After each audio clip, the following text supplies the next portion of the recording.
550 delegates congregated at the City Townhall, Jamnagar, the occasion being an interactive seminar on best practices of management in thermal power plants.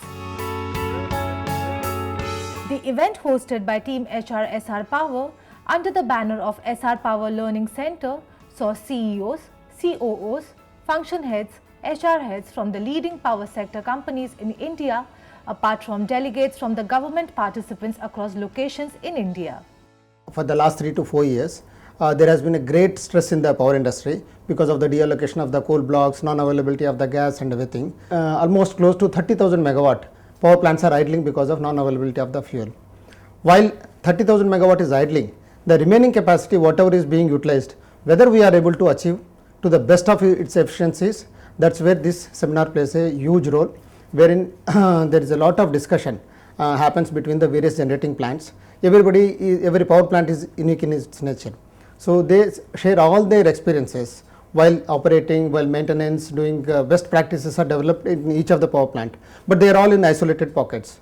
All these put together is going to be the one best practice you can evolve it. This conference was organized to bring all those operating people from the countries across the power plants to come and share their experiences. So everyone learns from each other's experiences, what kind of problem they faced, how they handled it, how they improved the efficiency parameters, and how they finally achieved the target what they wanted to achieve, and how they faced the problem. So it is basically a sharing of the knowledge and improving the efficiency across the board. Relating to our employees, they got greatly benefited because a large number of people from our company at one location got the opportunity to hear from experts coming from various power plants and sharing their experiences. The seminar acted as a catalyst to initiate activities in India power generating units towards continuously improving the performance and achieving world-class standards. The intent behind the open house discussion was to share knowledge and create a base for benchmarking of practices.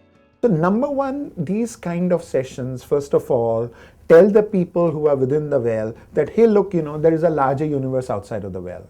Number two, you are not the only one who's suffering. Variety of other wells and variety of other people in different kinds of wells have got their own problems also, and let's learn from how they are coping with it. So it gives you a huge amount of sense of realization that whilst you are having problems, the other people who are also having problems, how do they go around tackling it? Are there lessons to be learned from that? Are there practices that they have found which help them succeed over their challenges?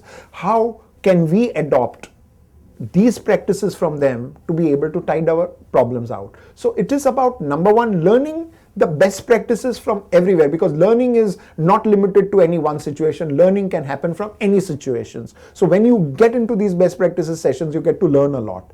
What is more important is not only the best practices.